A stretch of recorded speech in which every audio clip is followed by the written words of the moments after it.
Are you thinking about becoming a naturopathic doctor? Because if so, welcome, you have clicked on the right video. Today, we're going to be talking about what it takes to become a naturopathic doctor, but more importantly, all of the questions and considerations that you should be thinking about before making this decision. Because trust me, this is a big decision. The journey to becoming a naturopathic doctor is a long and grueling process. So I'm going to do everything that I can to compact the highlights into this video so that you can make a more informed decision for yourself. I highly suggest that you watch this video in its entirety because at the end, we're going to be going through a few very essential considerations that you have to keep in mind before making this decision for yourself. This video is packed with value and I cannot wait to share it with you. But first, if you are new to this channel, welcome. My name is Dr. Emile and I am a naturopathic doctor on a mission to show the world that healthy doesn't need to be hard. At the point of recording this video, I have been in practice going on 4 years now, and I work both in an in-person clinical setting as well as virtually seeing patients with a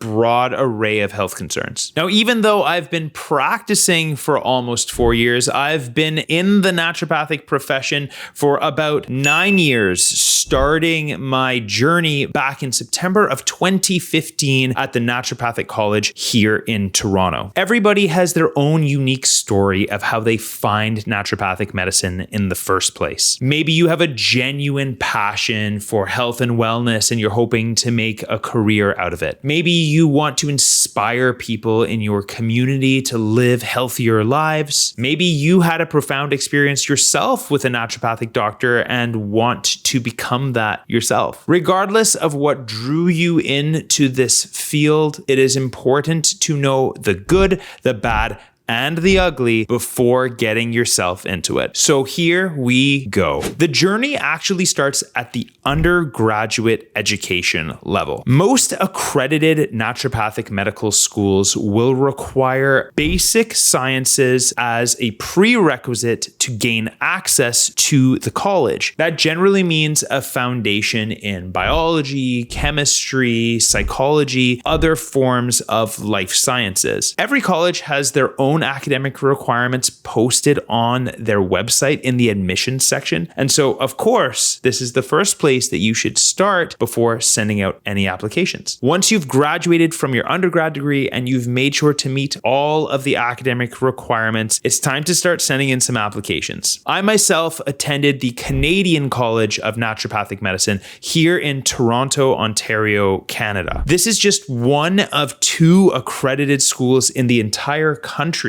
And over North America, there are only 7 accredited naturopathic medical schools. Depending on where you live may determine which school you end up going to. Once you start applying, you will be required to gather all of your transcripts from your undergraduate degree and write a letter of intent explaining to the admissions board why you want to be a naturopathic doctor in the first place. Take your time with this letter as it can make or break your opportunity to receive a call for an interview. If everything goes according to plan and you get the call that you've been hoping for, it's time to make your way over to the college and speak to the admissions team. Back when I did my interview, I sat across from one of the clinic supervisors as well as a 4th-year student, 2 of them staring right back at me, knowing that they had my fate in their hands. During this conversation, you will be asked a series of questions. Some of them are pretty straightforward and some of them are really thought-provoking. The questions tend to change from year to year, so it's kind of hard to prepare for them, but the best advice that I have to any naturopathic student going into these interviews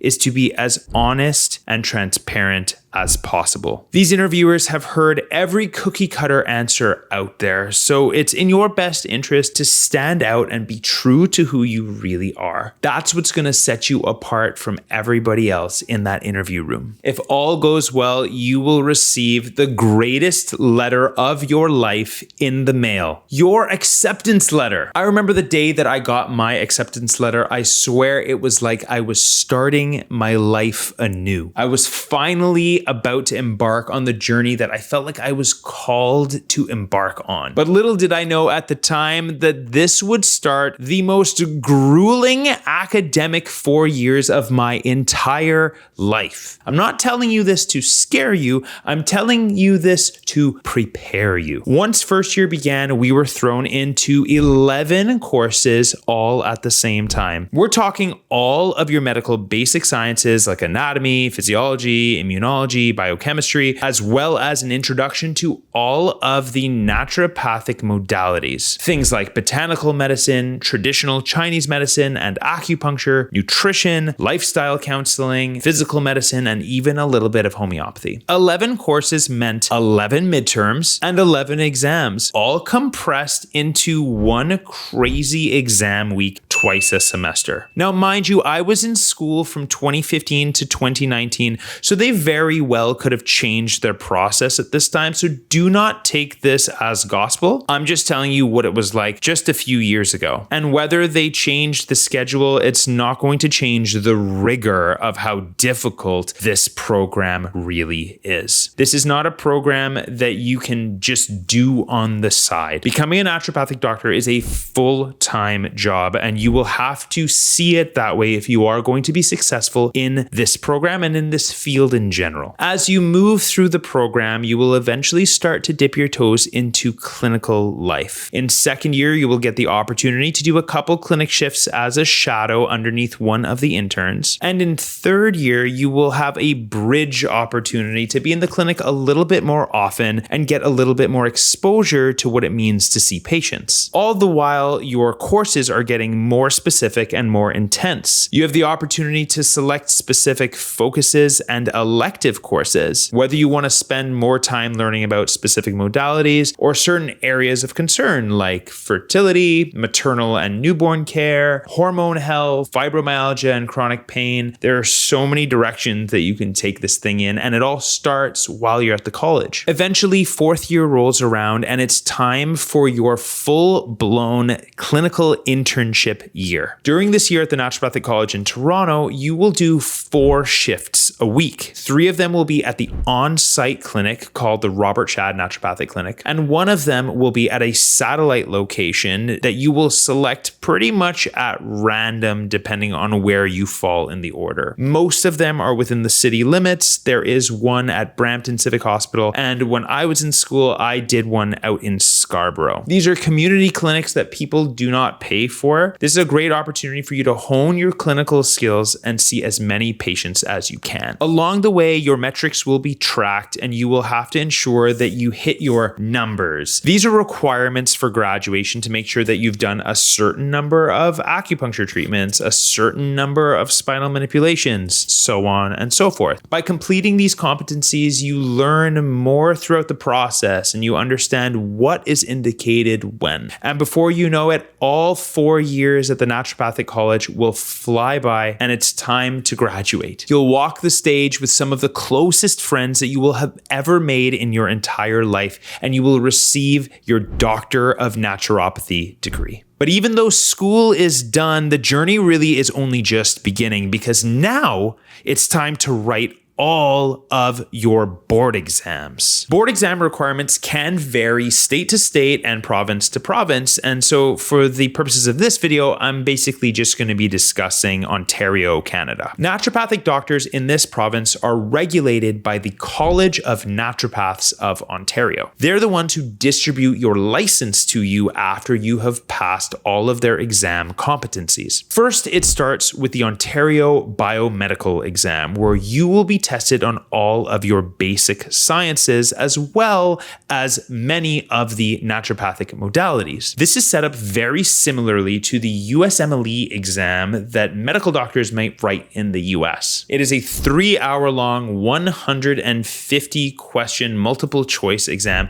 and people take a long time to study for this bad boy. We're talking 3 to 6 months of full-time study because this exam is not for the faint of heart. After After passing this exam, it's time to move on to the Ontario Clinical Science exam. This exam is split into two parts, one written and one practical. In the written exam, you will go through case management studies where you will be presented with a patient who has a chief concern and you will work through the case. You will consider their blood work, you will look at the medications that they're on and consider interactions. You will essentially be treating a patient as best as you can on paper with the options that are presented to you. This is a great way for you to flex your clinical skills and understanding how to appropriately treat patients in a safe manner. Part 2 of the exam, the practical component, assesses your competency in practical naturopathic modalities such as acupuncture,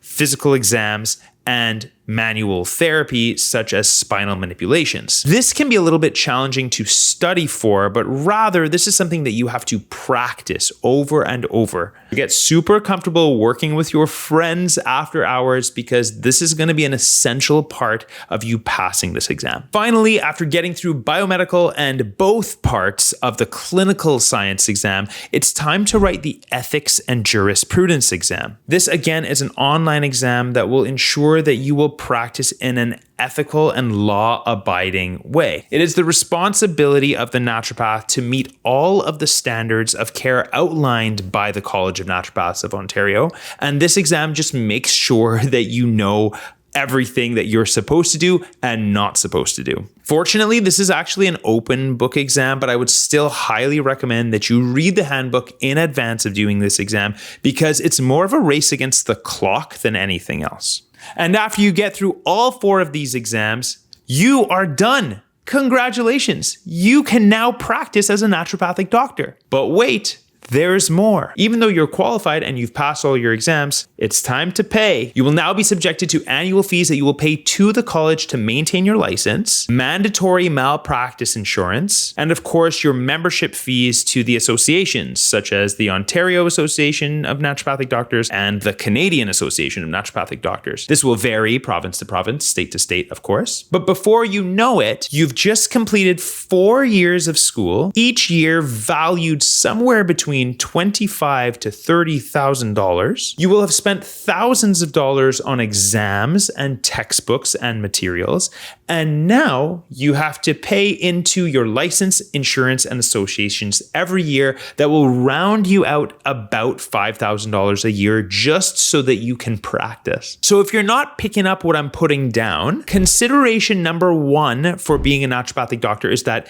it is incredibly expensive to become a naturopathic doctor. You essentially start every fiscal year in the red, and it will be up to you to outwork these expenses and then, of course, turn a profit on the other side. Of course, this is no different than running any business, but this beautifully leads into consideration number 2. Being a naturopathic doctor is more than just being a doctor. You are also running a business. When I was in my 4th year, I took a course called Practice Management, and I will never forget a line that one of the supervisors said to the class. They said that you could be the best doctor in town, but if nobody knows who you are, then nobody's going to walk through your door. Of course, what this means is that you're not going to be able to help anybody, but it also means you're not going to be able to pay your bills, keep your lights on. Whether you choose to accept it or not, being outside of the public system means having to run a business and having a streak of entrepreneurship in your day-to-day life. Of course, it's super important for you to practice